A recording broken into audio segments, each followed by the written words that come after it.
Assalamualaikum warahmatullahi ta'ala wabarakatuh. I am Miss Nurjaima Ampuan and I am here again to discuss about the relationship between culture, society, and education.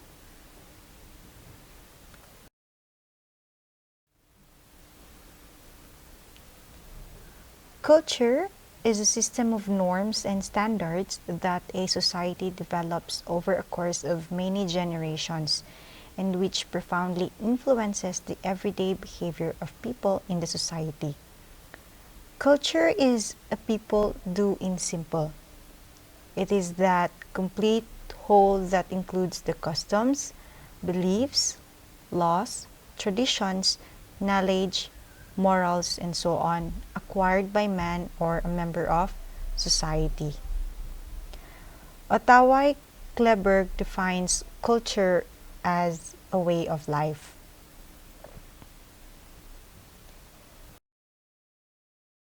Education plays a very important role in the transmission of culture from generation to generation. Whenever there is human group, there is culture. A man-made part of environment and learned patterns of behavior. People follow established customs which limit and focus the range of their individual choice. Example, the dressing, eating, valuing, believing, and so on. Education and culture cannot be separated or divorced for each other as they are very much dependent on each other and one influences the other. So, these custom influence our behavior in three ways, where there is evaluation of matters with regard to their desirability and the opportunity of obtaining what we desire, and the customs determines what could be used to obtain what we desires. These customs as a whole form the culture of the society. Culture is diffused and transmitted to succeeding generations by education. Since human beings live in groups, we can say that wherever they are, culture will stay. And so education is both first and second meaning of the term. Culture is seldom, if ever, transmitted in a uniform and unchanged way. Each individual living in the society has his own view depending upon the location of his existence. Individual viewpoint differs even the most homogeneous cultures. Like teachers and students therefore have attitudes, ideas, and viewpoints. All are individual views. Now, in the process of transmission of education, these are brought into contact with each other, and this leads to a new, more or less successful integrated synthesis. Education is a technique while culture is a value. Note that one. Education will lead towards a more creative, enhanced, perpetuated values like culture. We cannot consider vocation part of education to achieve culture. Vocation is utilitarian pursuit of education. So this is considered as a material culture. Culture is more concerned about the non-material part or aspects of the society than the material aspects. Right education should maintain a balance between the material and non-material aspects of the society. So, let us discuss the characteristics of culture.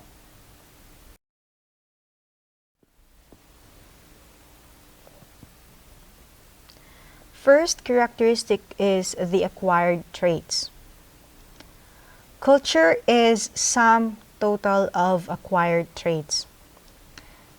For example, a newborn baby acquires traits in the process of growing up. So as the baby grows older, he or she acquires different ideals, attitudes, and values by imitation and social contacts. Now, these experiences contribute to the formation of his personal culture. Hence, it is important job of parents to teach the best. Things he or she learns from home gets printed in his or her mind forever. Home is considered as the first school. It is definitely the responsibility which lies on the shoulders of the parents and the other members of the family. Another characteristic is the distinct entity. Different societies of the world have different cultural patterns establishing the different identities of different nations. Like for example, in India is known worldwide for its values and principles. India is the cradle of love and affection. India is considered as the paradise on earth. It has taught to the world values and togetherness. Now, in Philippines, we have the camaraderie. We also have bayanihan. No? That's our distinct entity. Another characteristic of a culture is the transmission. Cultural traits and patterns are transmitted from generation to generation. Each generation is free to modify the cultural heritage and transmit it to the next generation. Cultural patterns are powerfully conditioned and influenced by the trends which appear from time to time according to different circumstances and conditions. The transmission is a continuous process. Note that one. This makes the process more important as it nurtures our future. So, it's a reminder for also the present generation to preserve and pass on good things to future. Another characteristic is utility. A good culture is good if it has utility to the individual and to the society. So if it does not fulfill this purpose, then it decays and dies out in the long term. Cultural fanaticism promotes conflicts and chaos. Therefore, one should see and adopt cultural beauties and excellences of all the culture that exists in the world. It will promote the world culture on the one hand, whereas on the other, cultural integration will take place. And last characteristic of culture is the dynamism. Culture is not static but dynamic.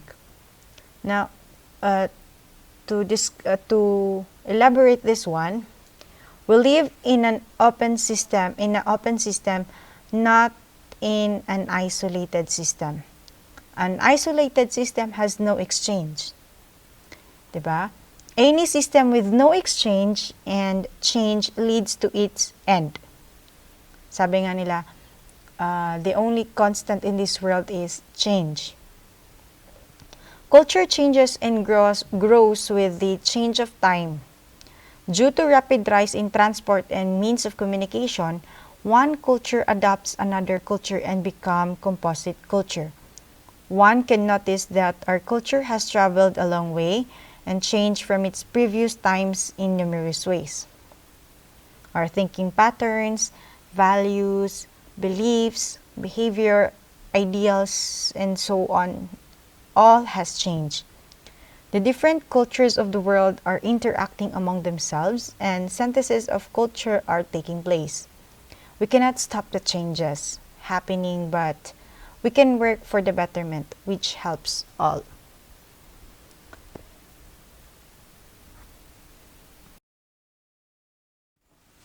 Let us discuss the kinds of culture. We have two major kinds. The material culture and the non-material culture. So what is the difference between the two? It includes all those man-made things and objects which human society has created for its physical welfare. So, yun si material culture. So, as for example, material culture includes the clothes, the utensils, TV, radio, and various machines. Here on thing, we need to understand that is material things inventions are for providing us with comfort, but we need to depend on them so much that we become their slaves. We should not forget that our minds created them, but they didn't create us. We should never be a slave of science. We are the creators. Creators. How about the non-material culture? What do you think are the inclusions of these non-material cultures? We have ideals, attitudes, and values, which modify the behavior of an individual. Language, literature, art, music, religion, customs, traditions are some of the examples of the non-material culture. Each individual is different from other based upon some innate qualities. There should not be a time when we keep ourselves away from understanding self. Giving proper medication to the thirst that we have distinguishes us from others. So, our attitude, positive nature, hard work, our values, our ethics and principles makes us a human. Non-material culture play a very important role. It designs and gives a personality to a human. This makes us a real human, and whatever change in culture is happening now in our country or world, or will happen in the future, our connectivity with the earth in terms of humanity, values, and ethics should never change or vanish. The more we are connected with our earth, or the down-to-earth behavior determines our actual nature. It's not about what language we speak or what we wear or we eat. It's about how you behave and carry yourself form an important part of culture. Remember that culture based on material things are just dust. What matters is the purity of soul. The soul enriched with culture and humanity. We need to focus more on developing non-material culture as it is for the lifetime. Now, in order to enrich these qualities nowadays, life skills have become an important part of education, and this also shows that culture and education are so connected.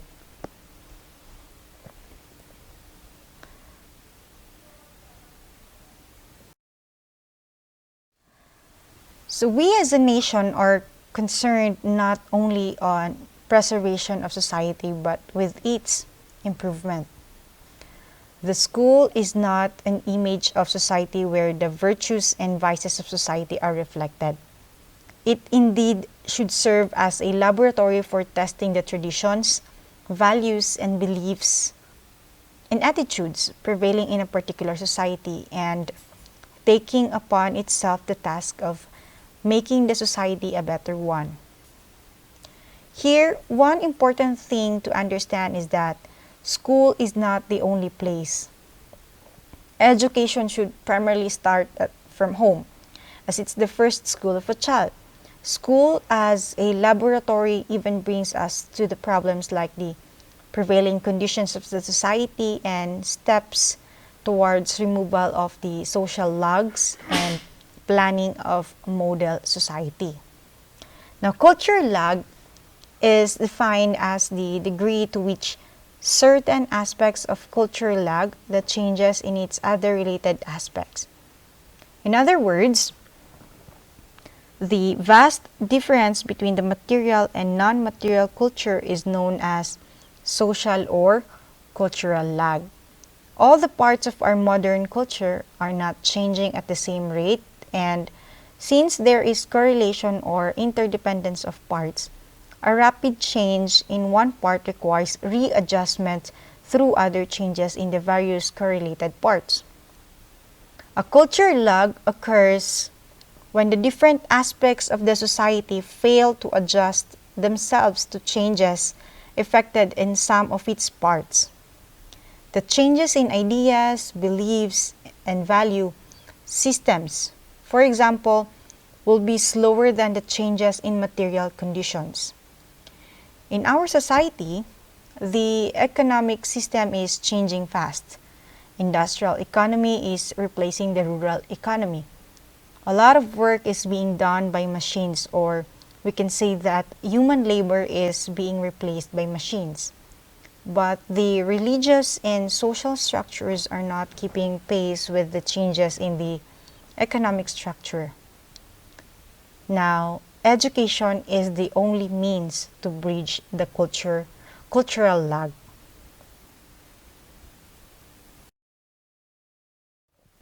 Now, let us discuss education and culture.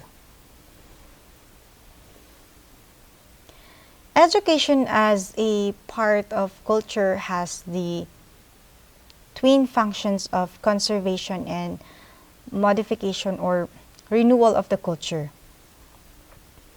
Education is conceived as a systematic effort to maintain a culture.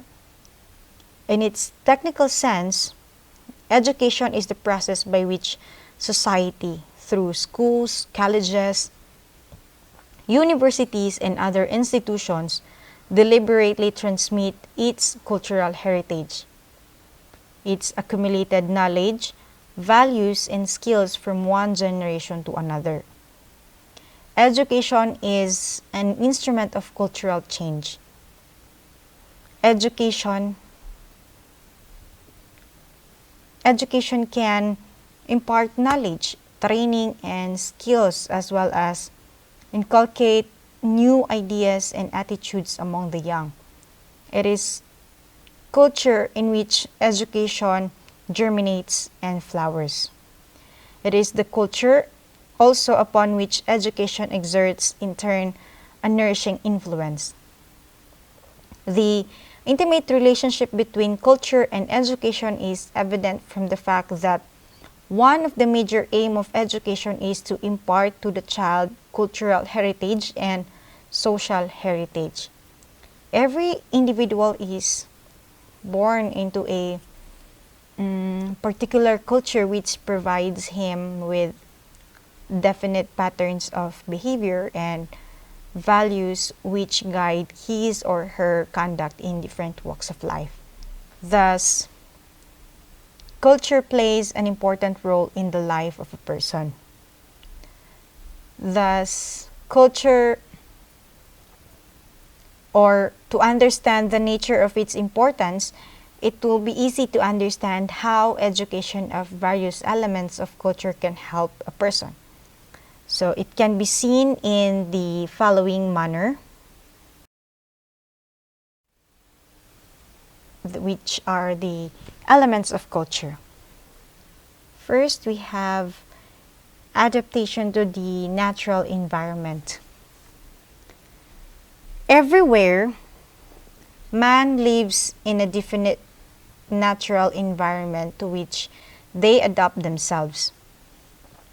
Without adaptation, he or she cannot survive. All the inventions and experiments that he or she make in the process of this adaptation form an important part of the culture. Differences in the natural environment of different communities pave the way for difference in their culture. And all the tribes. Another element is the adaptation to the social environment. Culture includes customs, traditions, beliefs. All of these help the individual to adapt to his social environment. it must be kept in mind that all these elements undergo gradual changes as the social environment changes.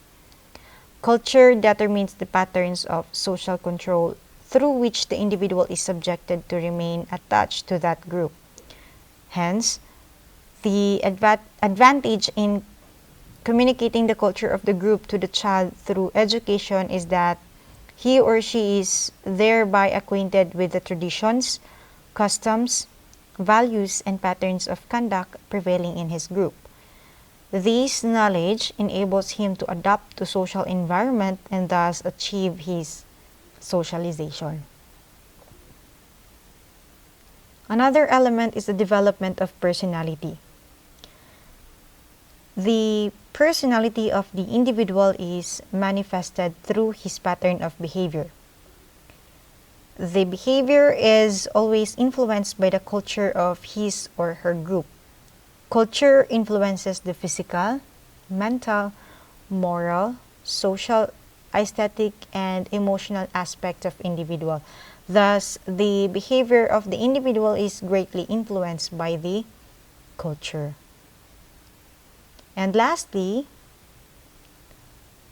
socialization, society, and the need for schooling.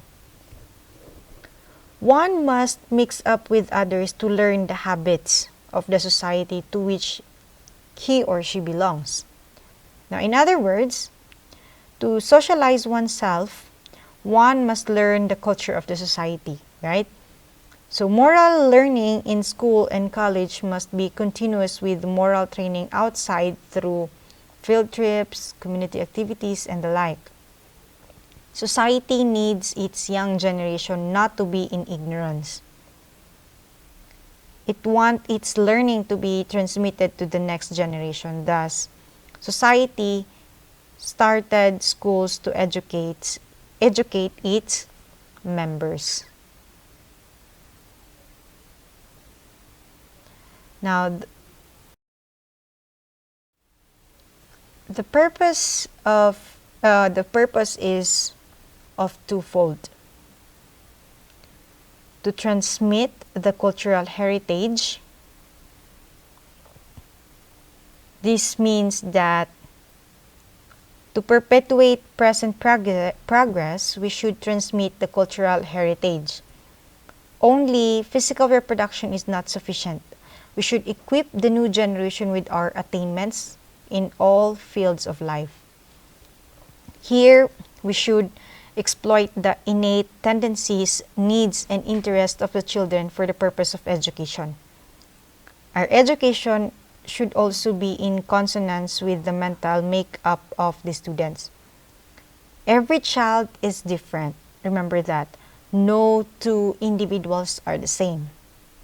Every individual has some potentiality, and so here, education should be structured in such a way that the need of the individual is fulfilled and the best in him or her is brought out and extracted for a bigger cause.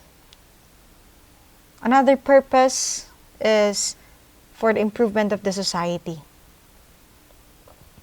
Without improvement, the society will stagnate. Education is not only to reflect the social conditions but also to improve them.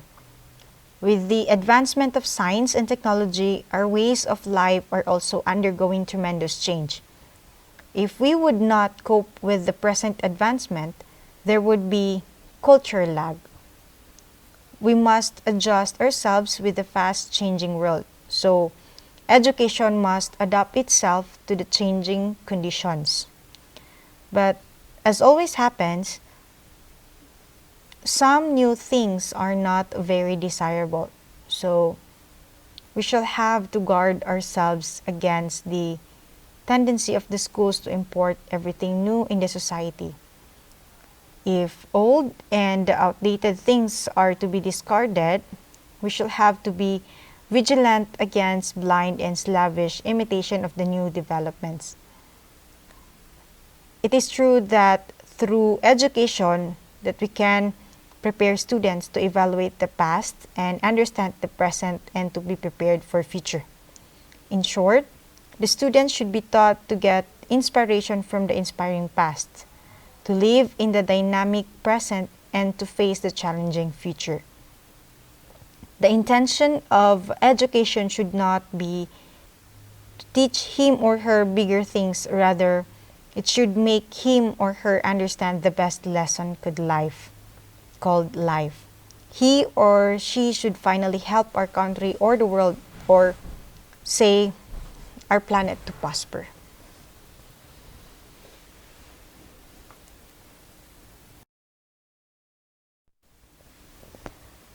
Education is obviously reflection of the social, cultural, and political conditions prevailing outside. It reflects the society, but it has within it the seeds of dynamics of change, and thus can keep pace with the fast-changing world. The schools thus are not blind with followers of the dictates of the society, but when it degenerates, they can improve it and infuse it with new ideas of thought and new horizons of desirable ideals. Now, the role of school here is that the school has to give up its ivory tower isolation. It must be closely linked with the society. The starting point of educational reform must be the relinking of the school to life and restoring the intimate relationship between them, which has broken down with the development of the formal tradition of education. The school should be a lab where the systems are tested in real terms to make a good present and design a better future. Discuss the impact of culture on educational institutions. The aims and ideals of the educational institutions are influenced by the values and patterns of the society. The curriculum, methods of teaching, let it be the reading material, or all depends upon the society and its needs. Few such needs are explained in brief. So let us go first with curriculum. The curriculum is prepared according to the culture of society. The system of education tries to realize the cultural needs of society through curriculum, which conditions all educational activities and programs. There is a vast explosion of knowledge, and so the curriculum is keep upgrading to cater the needs of the society. In methods of teaching, culture and methods of teaching are intimately connected. The changing cultural patterns of a society exert its influence upon the methods of teaching. Previously, teaching was teacher-centered, where teacher used to give knowledge to the child. And now, it has become student-centered. Now, the teacher considers the needs, interests, aptitude, attitude, inclinations, behaviors before teaching. In this way, education is a method of preparing child for the future for effective living. In short, we can say that cultural and social conditions generate the methods and techniques of teaching in a powerful manner. Different ways of teaching to make teaching more realistic is the new trend in the field of teaching, right? We also have discipline. Cultural values influence the concept of discipline. The present cultural patterns of thinking and living are directly linked to our concept of discipline, where the democratic values are accepted all over the world. How about in textbooks? Curriculum is contained in the textbooks. Textbooks are written according to the formulated or determined curriculum. Now, only those textbooks are welcomed which foster and promote cultural values and ideals. In teacher, Each individual teacher is imbibed with the cultural values and ideals of the society of which he or she happens to be an integral member.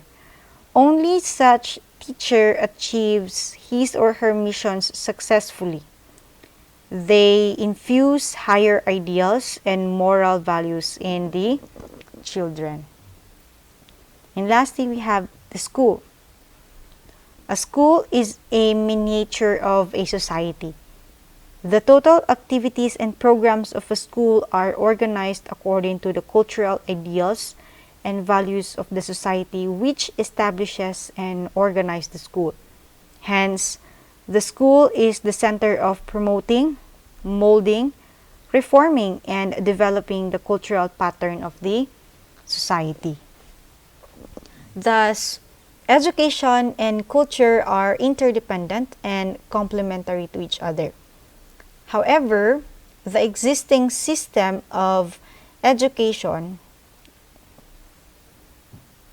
has not has not evolved from its own culture. There is a need that education should be related to our own culture. It has been rightly said.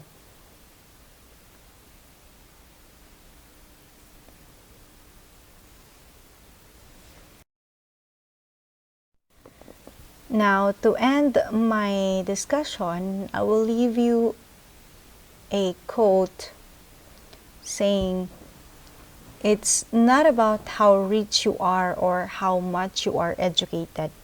It is about how much humanity, values, and morals you carry with you. It's about what you carry with your soul and how many have you helped. It is about having a qualitative life."